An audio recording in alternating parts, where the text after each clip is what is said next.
নমস্কাৰ ছাত্ৰ ছাত্ৰীসকল, মই তোমালোকৰ হিন্দী পাঠ্যপুথিৰ 11 নম্বৰ পাঠটিৰ প্ৰতিশোধ নামৰ লেচন 2ৰ দ্বিতীয় খণ্ডটো তোমালোকৰ আগত আগবঢ়াইছোঁ। তোমালোকে মন দি শুনা আৰু বুজিবলৈ চেষ্টা কৰা। ब्राह्मण पुत्र द्रोण ने धनुर्विद्या में कौशल प्राप्त किया, पर परिवार के पालन पोषण की चिंता में घुलते रहे। ब्राह्मण पुत्र द्रोण ब्राह्मण पुत्र आছিলে আৰু দ্ৰুপদ পাঞ্চাল ৰাজ্যৰ ৰাজকুমাৰ আছিল। এতিয়া ব্ৰাহ্মণ পুত্ৰ দ্ৰোণ যিহেতু ব্ৰাহ্মণৰ পুত্ৰ আছিল আৰু তেওঁ দুখীয়া আছিল, সেয়ে তেওঁ যিহেতু ধনুৰ্বিদ্যা অৰ্জন কৰিবলৈ সক্ষম হৈছিল, কিন্তু তেওঁ এই ধনুৰ্বিদ্যা তেওঁ আগবঢ়াই নিব পৰা নাছিল, কাৰণ তেওঁ পৰিয়ালটো তেওঁৱে লালন পালন কৰিব লগা হৈছিল।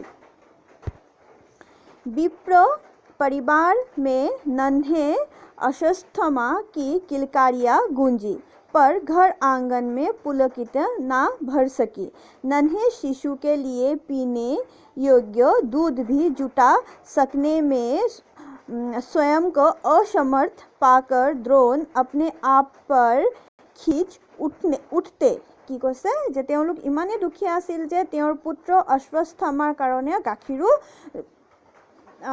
আনিব পৰা নাছিল, সেয়ে তেওঁ নিজৰ ওপৰতে খং উঠিছিল।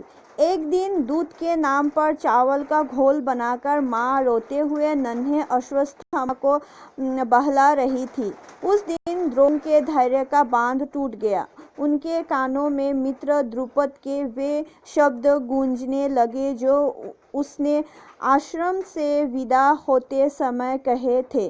তাৰপিছত গাখীৰ যিহেতু আনিব নোৱাৰে, সেয়ে এদিন অশ্বত্থামাৰ মাকে কি কৰিলে, চাউলৰ পানী কান্দি থকা শিশুটিক চুপ কৰাবৰ বাবে চাউলৰ পানী খুৱাবলৈ ল'লে। তেতিয়া দ্ৰোণে সেইটো দেখি সহ্য কৰিব নোৱাৰিলে আৰু তেওঁৰ দ্ৰুপদে আশ্ৰম এৰাৰ আগত যিখিনি কথা কৈছিল, সেই কথাখিনি তেওঁৰ মনত পৰিল। কি কথা কৈছিল চোৱাচোন। आवश्यकता के समय अपने इस मित्र को भूल ना जाना। তোমাৰ যেতিয়া प्रयोजन হ'ব তেতিয়া মোক পাহৰি নাযাবা। द्रोण का मन आग्रह करने लगा, आज पांचाल नरेश द्रुपद वैभव और ऐश्वर्य का स्वामी है, क्यों न अपने बाल सखा के पास चलकर एक गाय मांग ले। তাৰপিছত ক'লে, তেওঁ ভাবিছে যে তেওঁৰ এইখিনি কথা ভাবিলে যে যেতিয়া তোমাক মোৰ দৰকাৰ হ'ব তেতিয়া মোৰ ওচৰলৈ আহিবলৈ নাপাহৰিবা। সেইটো কথা তেওঁৰ মনলৈ অহাৰ লগে লগে তেওঁৰ পাঞ্চাল নৰেশৰ ওচৰলৈ, মানে পাঞ্চালৰ ৰজাৰ ওচৰলৈ যাবলৈ মন গ'ল, কাৰণ তেওঁ এজন ধন ধান্যৰে পৰিপূৰ্ণ এজন মানুহ। তাৰপিছত নিজৰ সৰুকালৰ বন্ধুৰ পৰা তেওঁ কি বিচাৰিবলৈ গ'ল, গৰু এটা বিচাৰিবলৈ গ'ল। গুৰু আশ্ৰম কি স্মৃতিও নে আশাকো জগায়া। আৰু গুৰু আশ্ৰমত তেওঁলোকে দুইজন যে লগত থাকিছিল, লগত খেলা ধূলা কৰিছিল, সেইবোৰ মনলৈ ভাৱ আহিবলৈ ল'লে আৰু তেওঁ পাঞ্চাল নৰেশৰ ওচৰলৈ যাবলৈ খোজ আগবঢ়ালে। गुरु द्रोण अगले दिन पांचाल राज की सभा में उपस्थित हुए।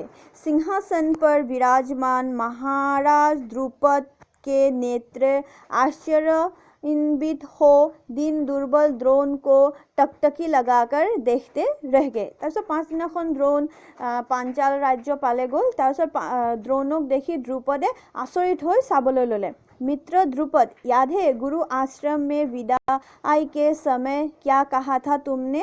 उस स्नेह सिक्त मित्रता के नाते तुम्हारे द्वार पर आया हूँ। मुझे एक गाय दान में दे दो ताकि मैं अपने लाडले को उसका दूध पिला सकूँ। তাৰপিছত দ্ৰোণে কৈছে, মিত্ৰ দ্ৰুপদ, গুৰু আশ্ৰমত যে বিদায় দিয়া দিনাখন তুমি মোক কথাখিনি কৈছিলা, তোমাৰ মনত আছেনে?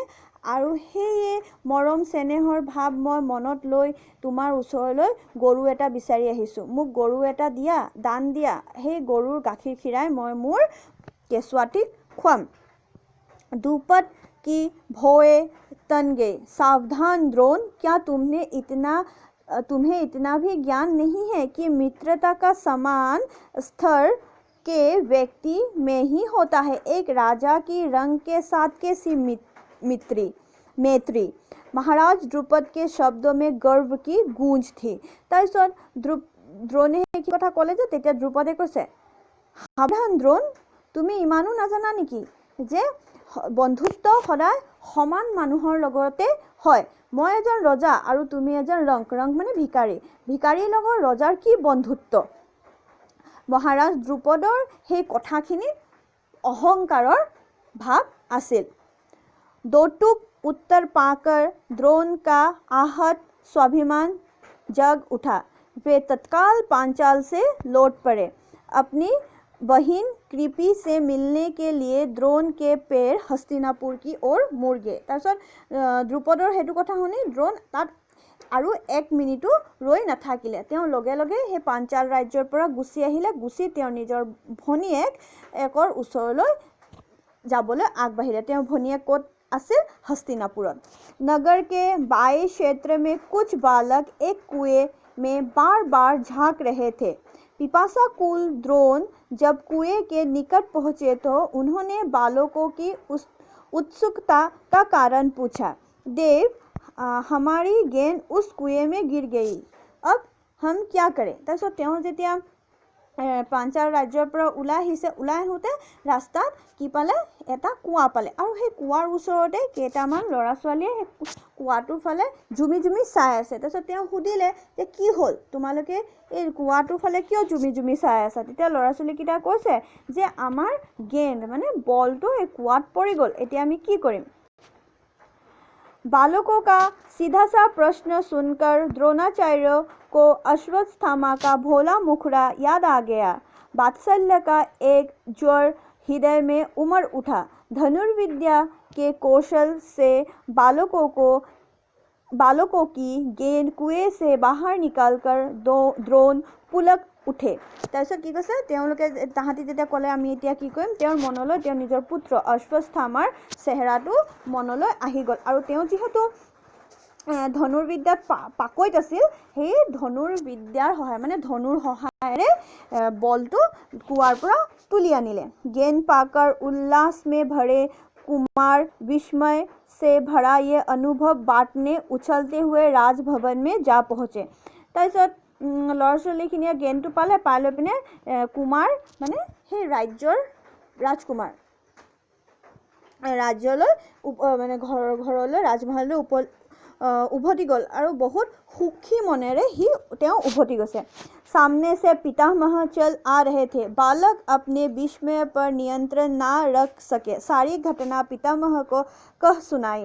पितामह के पारखी नेत्र ने देख लिया कि सौभाग्य स्वयं द्वार खटखटा रहा है। तत्काल सेवकों को चारों ओर दौड़ाया गया। তাৰপিছত পিতামহক ল'ৰাটোৱে কথাখিনি গোটেইখিনি ক'লে, কেনেকেনো বল হেৰালে, কেনেকেনো বল পালে, গোটেইখিনি কথা ক'লে তেতিয়া পিতামহই গম পালে তেওঁ যিহেতু এজন অভিজ্ঞ মানুহ, তেওঁ গম পাই গ'ল যে তেওঁলোকৰ দুৱাৰলৈ এটা সৌভাগ্য আহিছে আৰু তেওঁ মহলৰ যিমান সৈন্য সামন্ত আছিলে সকলোকে পঠিয়াই দিলে সেই মানুহজনক বিচাৰি আনিবলৈ। कुछ ही देर बाद 2 प्रौढ़ प्रसन्नता से गले मिल रहे थे।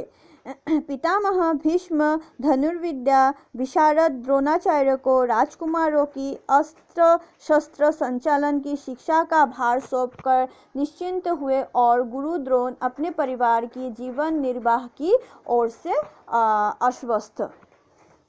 তাৰপিছত তেওঁক বিচাৰি আনিলে যেতিয়া দুইজনে গলে মিলিলে পিতামহ কোন আছিলে? পিতামহ ভীষ্মই দ্ৰোণাচাৰ্য যিহেতু ধনুৰ্বিদ্যাত পাকৈত, সেয়ে ৰাজকুমাৰসকলক ধনুৰ্বিদ্যা শিকাবলৈ দ্ৰোণাচাৰ্যৰ হাতত দি দিলে, তেওঁলোকক যাতে ভালকৈ ধনুৰ্বিদ্যা শিকাই দিয়ে। আৰু দ্ৰোণাচাৰ্যও নিজৰ পৰিবাৰক পোহপাহ দিবলৈও কি পাই গ'ল? সুযোগ পাই গ'ল, কাম কৰাৰ এটা सोर्स पाई गल। समय पंख लगाकर उड़ चला। राजकुमारों ने अस्त्र शस्त्र संचालन में प्रवीणता प्राप्त कर ली। एक दिन जब सभी शिष्य शस्त्र कौशल का प्रदर्शन कर चुके थे तो आचार्य का सोया हुआ आहत अभिमान मचल उठा। उन्होंने शिष्यों से गुरु दक्षिणा की मांग की। पांचाल नरेश अहंकारी द्रुपद को बंदी बनाकर मेरे सामने लाओ, यही मेरे लिए तुम्हारी गुरु दक्षिणा होगी। তাৰপিছত সময় এনেকৈ পাৰ হৈ গ'ল। তাৰপিছত ৰাজকুমাৰসকল যেতিয়া অস্ত্ৰ শস্ত্ৰ চলোৱাত পাকৈত হৈ গ'ল তেতিয়া গুৰু দ্ৰোণৰ মনলৈ এটা আহিল, ভাৱ আহিল, মানে অহংকাৰ এটা ভাৱ আহিল। কি ভাৱ আহিল যে তেওঁ ক'লে মই তোমালোকৰ পৰা গুৰু দক্ষিণা বিচাৰোঁ। মোৰ গুৰু দক্ষিণা হ'ল পাঞ্চাল নৰেশ, মানে পাঞ্চালৰ যোনজন ৰজা দ্ৰুপদক তোমালোকে বন্দী কৰাই মোৰ ওচৰলৈ লৈ আনা, এইটোৱে মোৰ তোমালোকৰ পৰা পাব লগা गुरु दक्षिणा হ'ব। आज्ञा के अनुसार क्रूर सेना ने पांचाल की ओर प्रस्थान किया। अर्जुन के गांडीव से हुए बाण वर्षा से विवश द्रुपद बंदी बना लिए गए। उन्हें आचार्य के सम्मुख उपस्थित किया गया। द्रुपद का मस्तक झुका हुआ था। তাৰপিছত आज्ञामते কাম সকলো ৰাজকুমাৰ লৈ গ'ল, পাঞ্চাললৈ গ'ল। পাঞ্চাললৈ গৈ দ্ৰুপদক বন্দী বনাই লৈ আহিলে, দ্ৰোণৰ সন্মুখত থিয় কৰালে। তাৰপিছত দ্ৰুপদৰ মূৰ তলত, দ্ৰোণৰ ওচৰত। सिर ऊंचा उठाए हुए गुरु द्रोण की गंभीर वाणी प्रकट हुई। द्रुपद, याद है ना तुम्हें? एक दिन तुमने कहा था मित्रता बराबर बालों में ही होती है। आज तुम्हारे पूरे राज्य पर मेरा अधिकार है। आपने राज्य का आधा भाग तुम्हें दे रहा हूँ। इसे आधे भाग से मेरा समान स्तर पाकर तुम मेरी मित्रता के योग्य बन सकोगे। लज्जा से पांचाल नरेश का मस्तक अवनत था, उनका अहंकार नष्ट हो चुका था।